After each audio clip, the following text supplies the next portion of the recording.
Boa noite. Eu fiquei demorando a gravar porque eu fiquei pensando em vários assuntos. Eu não sabia exatamente aquilo que Deus queria que eu falasse. Então eu vou usar um dos assuntos, seja o que Deus quiser, né? Primeira coisa que muitas vezes a gente vê é que as pessoas elas não conhecem a Deus, falam o nome Deus, né? É verdadeiramente Deus. Nós estamos falando da mesma pessoa, né? Qual é o nome dele? Como é que ele participa? Como é que ele faz as coisas? Eu vou gravar talvez alguns vídeos sobre isso, só para jogar uma luz, né? Aumentar um pouco o entendimento, ou talvez levar ao questionamento: quem é Deus? Qual é o nome dele? Como é que ele age? Né? O Deus a quem eu sigo, eu falo isso porque cada um pode seguir o que quiser, né? Ele é aquele que foi anunciado lá atrás em Abraão, é o Deus da revelação, é o Deus que montou o povo lá atrás, aquele povo chamado de judeu, que foi evoluindo, chegou na plenitude dos tempos, vem seu Filho único, Jesus, Yeshua, e mostra toda a revelação, mostra o lado amoroso de Deus, revela ainda mais o conhecimento sobre o poder do Espírito, o Espírito Santo, a terceira pessoa da Santíssima Trindade, funda a igreja, baseada em Pedro, e vem seguindo até os dias de hoje. Esse é o Deus que eu sigo: Pai, Filho e Espírito Santo. Se você pegar a Bíblia e ler um pouquinho dela, você vai encontrar muita coisa interessante. Primeiro que a Bíblia, né, ela não é só um livro, é o próprio Deus se manifestando, é o próprio Deus falando. Ela também é, a Bíblia, um manual de como Deus age, como é que é esse Deus, né?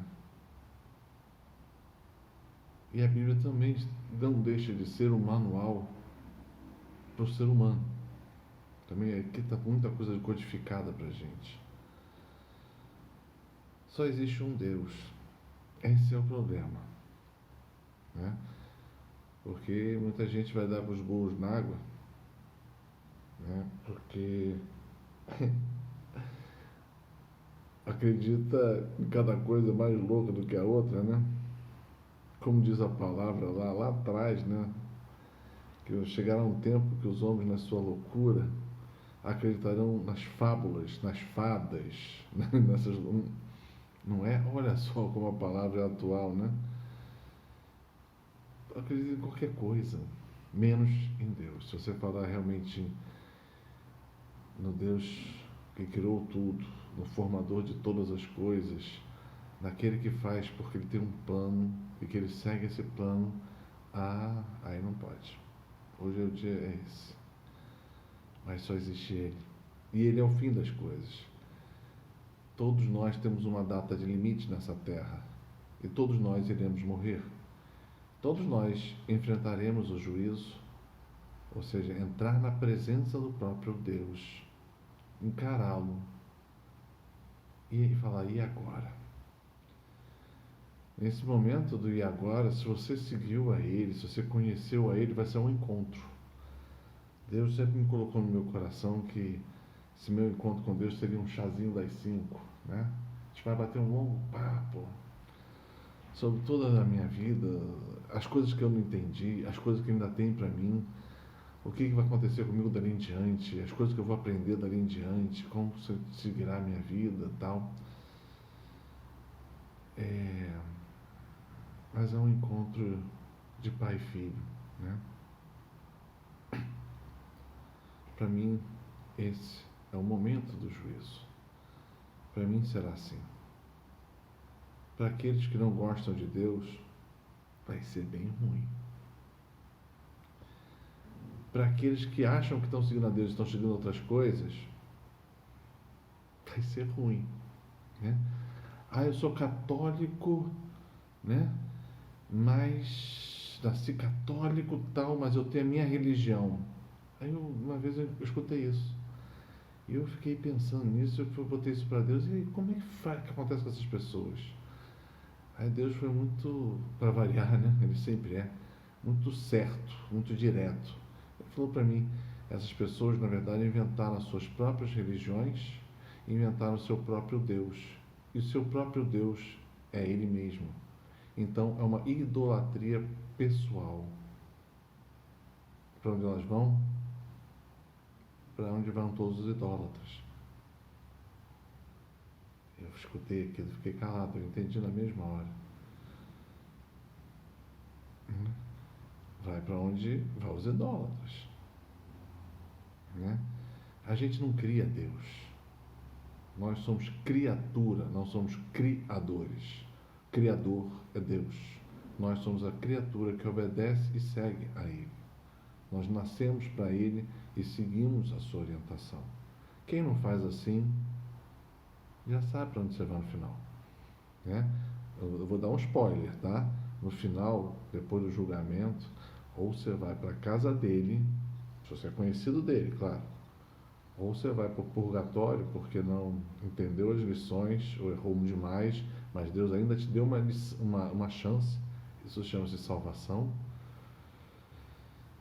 ou você vai para o inferno, total ausência de Deus, e onde tem ausência de Deus, onde tem dores, sofrimentos e por aí vai.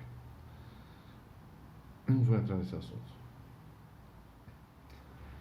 Mas eu queria colocar isso porque as pessoas estão muito desorientadas. Muito desorientadas. Então eu vou falar rapidamente sobre Deus puro. Deus é Pai, Filho e Espírito Santo. Pai. O nome de Deus, Pai, é Yahvé. Traduzindo para o bom português, significa eu sou aquele que é. Filho, Jesus, a língua pátria dele chamava-se Yeshua. Eu sou aquele que é cura. Esse é o significado do nome de Jesus. E Espírito Santo, também no Antigo Testamento chamado de sabedoria de Deus, Ruá, né? E aí tem várias traduções. Nem vou entrar nessas traduções todas. Mas esse é o nome de Deus. Essas três pessoas são Deus. Eles são eternos. Não tem início nem fim. E eles regulam tudo. Quando ele fala convertam-se, mudem de vida em direção a Ele. Você pode mudar para outro canto. Mas o final você sabe. Né? Eu vejo muita gente muitas vezes falar assim, Deus é misericordioso, isso não vai acontecer. Vai acontecer. Por quê? Porque Deus é. Então, antes de conhecer assim, essa questão toda da misericórdia de Deus, você tem que entender, se tem misericórdia, é porque tem justiça. Não existe misericórdia sem justiça. E não existe justiça se não tem alguma coisa que a proclame, uma regra, né? Você vê como a gente tem que voltar ao início. A gente está indo para o final e achando que já tem a solução. Não, você tem que ir para o início. Deus é aquele que é. Então, a primeira coisa de Deus é que Ele é fiel a Ele mesmo. Muitas vezes eu vi isso no carro, né? Deus é fiel. Muita gente fala assim, Deus é fiel em função do que Deus prometeu alguma coisa e vai fazer isso para você. Deus é fiel à palavra. Deus é fiel. Mas Deus é fiel a quem? a Ele mesmo, ao que Ele prometeu, ao que Ele falou, ao que Ele planejou, e seu plano vai acontecer. Então Deus é fiel. Primeira coisa. Segundo, Deus é fiel porque Deus não muda. Deus não muda. Então vem as pessoas, a civilização melhorou, já tem 2000 anos, 2000 anos de Cristo. Se for de civilização, você vai chegar a 8.000 anos, 6.000 anos. Para Deus, 6.000 anos não é absolutamente nada. O nosso planetinha aqui tem 6 bilhões de anos. E Deus estava antes disso. Então Deus não muda. Deus é o mesmo. Deus é fiel a Ele mesmo. Deu para ver isso? Primeira coisa, Ele é que manda. Nada altera o seu plano, nada altera o querer de Deus, nada pode ficar na frente de Deus, nada fica de pé de frente de Deus. Tudo treme e tudo vai para o lado. Ninguém fica. Né? Então, isso é a primeira coisa. Deus Ele é fiel a Ele mesmo. Então, Ele por si só, Ele botou as regras dele. As regras são de quem? As regras são de Deus. Pai. Né? Que fez tudo para o seu Filho Jesus, pelo poder do Espírito Santo. Preste atenção nisso. Então, Ele faz as regras e as regras não mudam.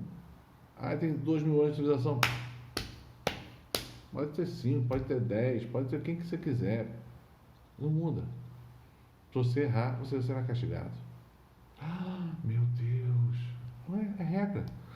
Se você pular do 10º andar, você vai cair. E fatalmente, ao chegar no chão, morrerá. É uma regra de Deus. Chama-se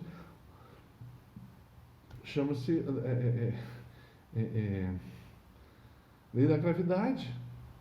Não tem como você não cair. Usando nenhum artifício mecânico, você vai cair e vai morrer. É uma lei, acabou. Né? Hoje enfrenta-se as leis de Deus de todas as formas, da minha humanidade. Eu posso ser mais, eu posso menos assim. Não, Deus falou, você vai ser assim e acabou. Aí você do outro jeito. Quer ser? Vai, mas enfrenta as consequências. Simples. Né? Tem regras. E porque tem regras, então tem um lado de Deus que vai executar as regras. Isso chama-se justiça. Justiça divina. Ela tarda, ela demora, mas ela acontece. Sempre. Né? Deus é muito duro. Não, Deus não é duro. Muitas vezes a gente fala assim, Deus é pai. E como pai, ele bota as regras. E se os filhos desobedecem, ficam de castigo. Pronto. É muito simples. Não quero isso. Que você querer ou não querer, a regra continua existindo. Né? E então tem a justiça. Mas Deus, sabendo da nossa fraqueza e querendo fazer o máximo por nós, nos ajuda. Isso nós chamamos de misericórdia. Deus é misericordioso, porque nos ajuda em função do amor que Ele tem pela gente, porque Ele quer nos ajudar e nos salvar. Não nos deixar cair e morrer e ir para o inferno. E o ponto final, depois da misericórdia de Deus, você vai entender o lado de Deus amoroso. Porque tudo, na verdade, o fundo de Deus é amor. O amor do Pai pelo Filho, o amor do Filho pelo Pai, o amor do Pai pelo Filho, pelo Espírito Santo. E os três se explodem de amor. A criação é uma explosão de amor. É uma explosão de um Deus criativo, amoroso. De muita coisa, né? Então eu vou parar por aqui, depois eu continuo mais um pouquinho, mas é importante você saber, Deus é. Por isso existem regras, e por isso existe justiça, por isso existe misericórdia, e depois por isso existe amor. Cada um desses a gente pode falar muito mais. Tá bom? Faz o bem.